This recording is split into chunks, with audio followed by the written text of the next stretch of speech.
All right, grown black folks talk. A sad retrospective on a beautiful day on the end of history.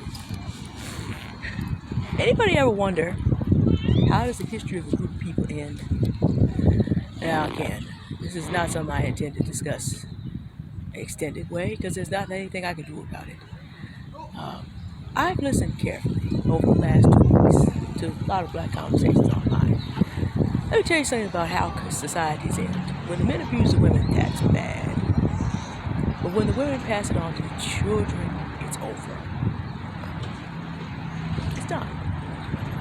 When a group of people get so despaired on each other that they then begin to attack the children, civilization is over.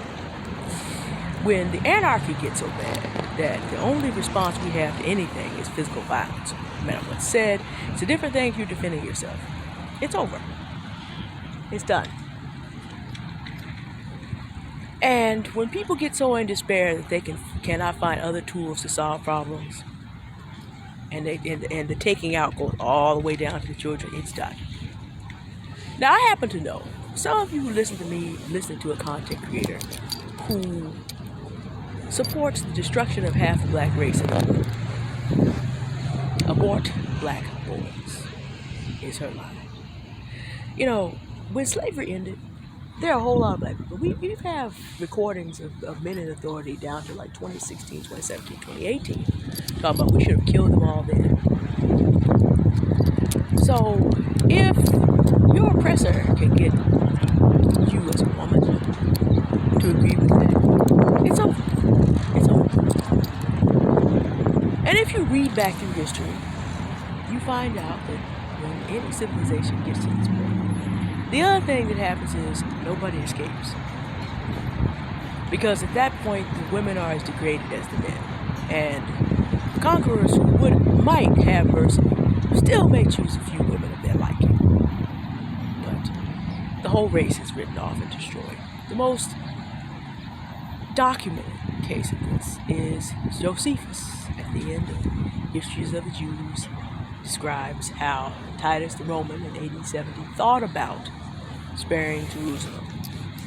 But when he saw how treacherous and degraded the behavior of the adults was, he destroyed the city and put the men, women, and children, with some exceptions, into slavery.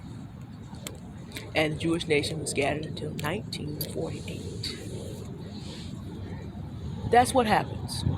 That's not the only case, it's just one of the best documented.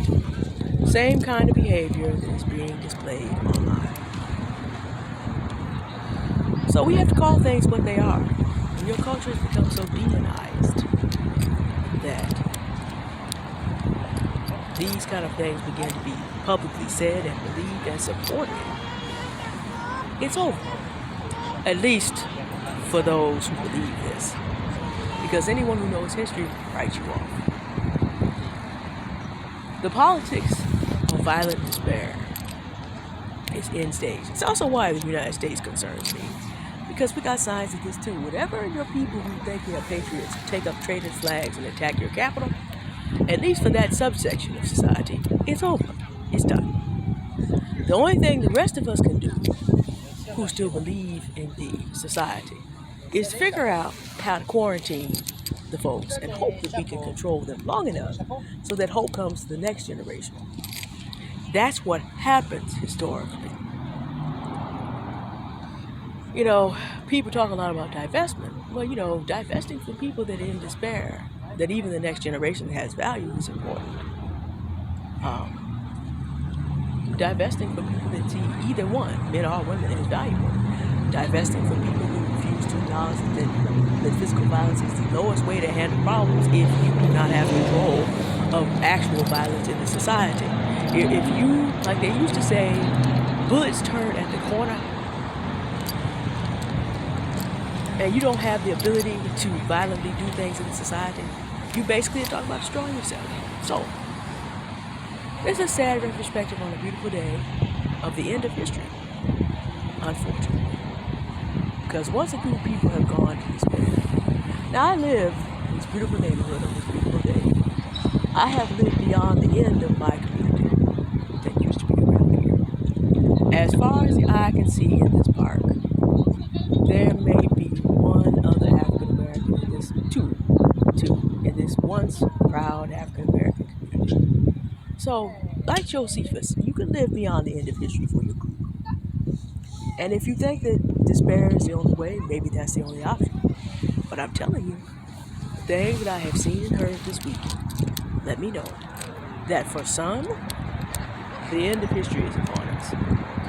And when I hear genocidal talk that goes down to the children's level, when I hear talk about encouraging, women to be used up and men to be used up, I know we're at the end of the road. So depending on what you think, depending on your locale, you need to prepare to be useful to whoever comes next.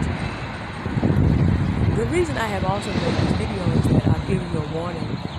In the case of the Jewish people, the Bible is full of prophets that the Lord said that those who survived and reconstituted their civilization. As I said, at the end of the Jewish people, they're back in their land. It took a long time. But enough people held on. It took a very long time. San Francisco has been through 6 waves of pushing black people out. And in the following generation, we've come back. So, all is not over. It's not the end of history for everyone. But if your community has a lot of people that have nothing good to say about the human beings that look like them, the men, the women, and the children, get ready.